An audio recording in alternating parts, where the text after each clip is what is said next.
So, nandito po ulit tayo ngayon sa Marlos. Ayan, bumuli ulit tayo ng empanada. Ito binabalik-balikan namin dito. At may video na rin po kayo papunta rito. Kaya ito po yung Marlos Siopa, Mami Siopa. Ayan.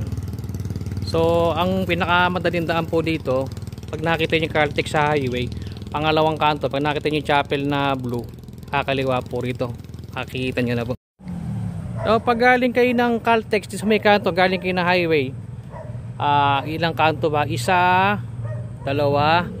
So, yung makikita nyo yung chapel na to, yan. Yung kanto po na yan, kakaliwa po kayo dyan. Sa kanto na yan. Kakaliwa po, doon nyo na makikita yung Marlos. Ito yung chapel po na yan. Para tandaan. Ito yung empanada yan. Nakauwi na ako dito sa bayan. Salamat po kay Marlos Mami Siopa. Yan. Harap po.